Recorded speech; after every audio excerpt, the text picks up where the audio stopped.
आज आपण पाहणार आहोत मान कशी हलवायची, म्हणजेच ग्रीवा. भरतनाट्यममध्ये आम्हाला ग्रीवाभेद नावाचा सुंदर श्लोक शिकवला होता.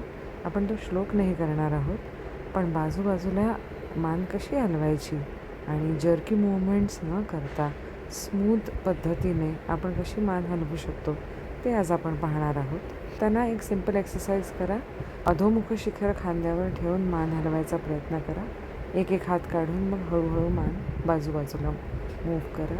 इतक्या जोरजोरात मूव्ह नक्कीच नाही करायची, कारण ते छान दिसत नाही आणि तुमच्या मानेला झटका येऊ शकतो, दुखू शकते.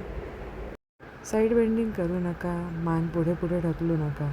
मिनिमल मूव्हमेंट ठेवा आणि फ्लोअरला पॅरलल ठेवा तुमची मान, आणि जितका सराव कराल तेवढी छान तुमची नेक मूव्हमेंट होईल.